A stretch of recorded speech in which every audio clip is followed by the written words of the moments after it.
Hello everybody, David here and welcome back to BrickVault, your favorite source of mock content. And today we are taking a look at the second one of our Horizon themed instructions line. After the Thunderjaw, the Tallneck now joins the BrickVault catalog. This model was designed by Davide M and Marco, the same builders who designed the Thunderjaw, and Davide also built our Umbaran Starfighter. The Tallneck is a giraffe-like machine with a disc as its head and wanders the world of the Horizon Zero Dawn, Forbidden West and Call of the Mountain games without ever stopping for anything on its set route. It is used as a communication system between machines, and almost all areas of the world get serviced by at least one Tallneck. Its appearance is both elegant and terrifying at the same time, with our LEGO edition capturing this essence perfectly. The Tallneck is built to minifigure scale and scales perfectly to our Thunderjaw that just got released. It has just shy of 3000 pieces with a black stand that is included,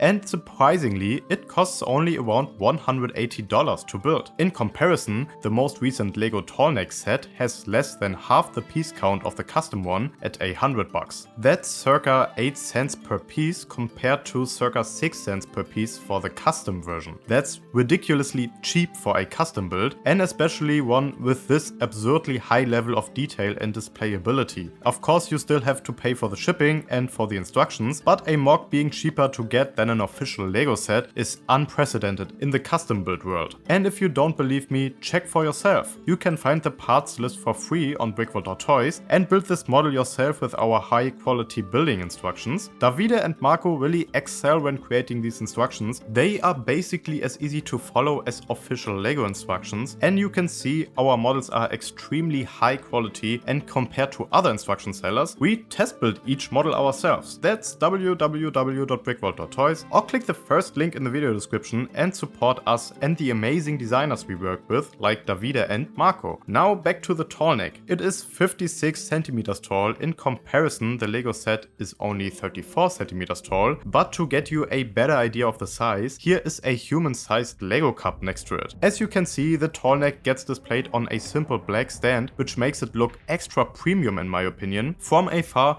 it absolutely does not look like a LEGO build in my opinion. It could very well be a model prop from the game. The in-universe machines naturally work extremely well in LEGO form because they have so many surface details that can so nicely be recreated with smaller LEGO pieces, and that's exactly what we can see here. All around we can see different shapes and depth of pieces that all give this build so much dynamic energy in combination with its walking stance. It feels like it should be taking another step at any moment, and in my opinion that's considered art if you are able to breathe life into a few plastic bricks. Now there are ways to position the legs slightly differently, but I found this stance to be the best looking. The build was really enjoyable. There were just minor instances of frustration when it comes to attaching the head, but once you figured that out, is absolutely worth it. Just a glance is enough to see it is absolutely packed with details from head to toe, and there are many toes. Accurately, it has 10 toes in the front and 3 in the back, which is a feature of the Tallneck that I personally find very important and that the set missed out on. I can't possibly show you every single detail on here, but I'm going to try panning over the model as slow as possible so you can take in everything here. There are a number of radar arrays and antennas on this thing. It probably has the best Wi-Fi up here. All of these antennas are able to be positioned in different ways. The build for the dish also was really nice. I definitely urge you to check out the instructions for all the different techniques on display here, even if you're not interested in building this model for yourself. But if you are, definitely check out the building instructions down below or on BrickVault.toys. That helps us out a ton. Now, this model is a display piece, as you can imagine, so I would not recommend playing around with it too much. The dish on top makes it quite top heavy. It has a secure stance on the black base, and it won't separate by simply bumping into the table that it stands on, but smaller details can misalign or disconnect if you play around with it too much. Carrying this thing, I'd recommend sliding it off a table and placing one hand beneath the base. The other hand grabs it from the top, but you'll figure that out easily if you build it yourself. If you enjoyed this week's custom build,